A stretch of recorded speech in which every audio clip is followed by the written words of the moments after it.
Hello students, നമ്മളിന്ന് പഠിക്കാൻ പോകുന്നത് മീസോസ്ഫിയറിനെ കുറിച്ചാണ്. അന്തരീക്ഷപാളിയായ മീസോസ്ഫിയറിനെ കുറിച്ചാണ് നമ്മളിന്ന് പഠിക്കാൻ പോകുന്നത്. നമുക്കറിയാം അന്തരീക്ഷപാളികളെ പറ്റി. ഏതൊക്കെയാണ് അന്തരീക്ഷപാളികൾ? ഭൂമിയുടെ അന്തരീക്ഷപാളികൾ troposphere, stratosphere, mesosphere, thermosphere, exosphere. നമ്മളിന്ന് പഠിക്കുന്നത് മീസോസ്ഫിയറിനെ കുറിച്ചാണ്. നമ്മളിന്ന് പഠിക്കുന്നത് അന്തരീക്ഷപാളിയായ മീസോസ്ഫിയറിനെ കുറിച്ചാണ്. നമുക്ക് മീസോസ്ഫിയറിനെ കുറിച്ച് വ്യക്തമായി പഠിക്കാം. മീസോസ്ഫിയർ ഭൗമോപരിതലത്തിൽ നിന്ന് 50 മുതൽ 80 കിലോമീറ്റർ ഉയരത്തിലാണ് സ്ഥിതി ചെയ്യുന്നത്. മീസോസ്ഫിയർ ഭൂമിയുടെ ഉപരിതലത്തിൽ നിന്ന് 50 മുതൽ 80 കിലോമീറ്റർ ഉയരത്തിലാണ് സ്ഥിതി ചെയ്യുന്നത്.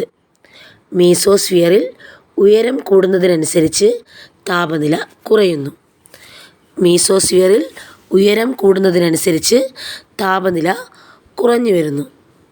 അതായത് 80 കിലോമീറ്റർ ഉയരത്തിൽ ചൂട് -100 ഡിഗ്രി സെൽഷ്യസിലേക്ക് താഴുന്നു. അതായത് 80 കിലോമീറ്റർ ഉയരത്തിൽ ചൂട് -100 ഡിഗ്രി സെൽഷ്യസിലേക്ക് താഴുന്നു. മീസോസ്ഫിയറിൽ ഉയരം കൂടുന്തോറും ചൂട് കുറഞ്ഞു വരുന്നു. അന്തരീക്ഷത്തിലെ ഏറ്റവും താഴ്ന്ന ഊഷ്മാവ് അനുഭവപ്പെടുന്ന അന്തരീക്ഷപാളിയാണ് മീസോസ്ഫിയർ. അന്തരീക്ഷത്തിലെ ഏറ്റവും താഴ്ന്ന ഊഷ്മാവ് അനുഭവപ്പെടുന്ന അന്തരീക്ഷപാളിയാണ് മീസോസ്ഫിയർ. അതായത് 80 കിലോമീറ്റർ ഉയരത്തിൽ ചൂട് -100 ഡിഗ്രി സെൽഷ്യസിലേക്ക് താഴുന്നു. ഭൗമാന്തരീക്ഷത്തിൽ പ്രവേശിക്കുന്ന ഉൽക്കകൾ കത്തിയെരിയുന്നതും മീസോസ്ഫിയറിലാണ്. ഭൂമിയുടെ അന്തരീക്ഷത്തിലേക്ക് പ്രവേശിക്കുന്ന ഉൽക്കകൾ കത്തിയെരിയുന്നത് മീസോസ്ഫിയറിൽ വെച്ചാണ്.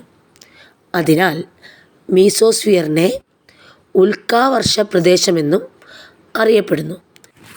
ഭൗമാന്തരീക്ഷത്തിലേക്ക് പ്രവേശിക്കുന്ന ഉൽക്കകൾ കത്തിയെരിയുന്നത് മീസോസ്ഫിയറിൽ വെച്ചാണ്. അതുകൊണ്ട് മീസോസ്ഫിയറിനെ ഉൽക്കാവർഷ പ്രദേശമെന്നും അറിയപ്പെടുന്നു. നിശാദീപങ്ങൾ എന്നറിയപ്പെടുന്ന നൊക്ടിലൂസൻ്റ് മേഘങ്ങൾ സ്ഥിതി ചെയ്യുന്നത് മീസോസ്ഫിയറിലാണ്. നിശാദീപങ്ങൾ, നൈറ്റ് ഷൈനിങ് എന്നറിയപ്പെടുന്ന നൊക്ടിലൂസൻ മേഘങ്ങൾ സ്ഥിതി ചെയ്യുന്നത് മീസോസ്ഫിയറിലാണ്. നിശാദീപങ്ങൾ എന്നറിയപ്പെടുന്ന നൊക്ടിലൂസൻറ്റ് മേഘങ്ങൾ സ്ഥിതി ചെയ്യുന്നത് മീസോസ്ഫിയറിലാണ്. മീസോസ്ഫിയറിനെയും തൊട്ടടുത്തുള്ള തെർമോസ്ഫിയറിനെയും വേർതിരിക്കുന്നത് മീസോപാസാണ്. മീസോസ്ഫിയറിനെയും തൊട്ടടുത്തുള്ള തെർമോസ്ഫിയറിനെയും വേർതിരിക്കുന്നത് മീസോപാസാണ്. അന്തരീക്ഷപാളിയായ മീസോസ്ഫിയറിനെയും തൊട്ടടുത്തുള്ള അന്തരീക്ഷപാളിയായ തെർമോസ്ഫിയറിനെയും വേർതിരിക്കുന്നത് മീസോപാസാണ്. നിങ്ങൾക്ക് ഈ വീഡിയോ ഇഷ്ടമായെങ്കിൽ ലൈക്ക് ചെയ്യുക, സബ്സ്ക്രൈബ് ചെയ്യുക. തുടർന്നുള്ള വീഡിയോകൾ ലഭിക്കാനായി ബെൽ ഐക്കൺ അമർത്തുക. Thank you.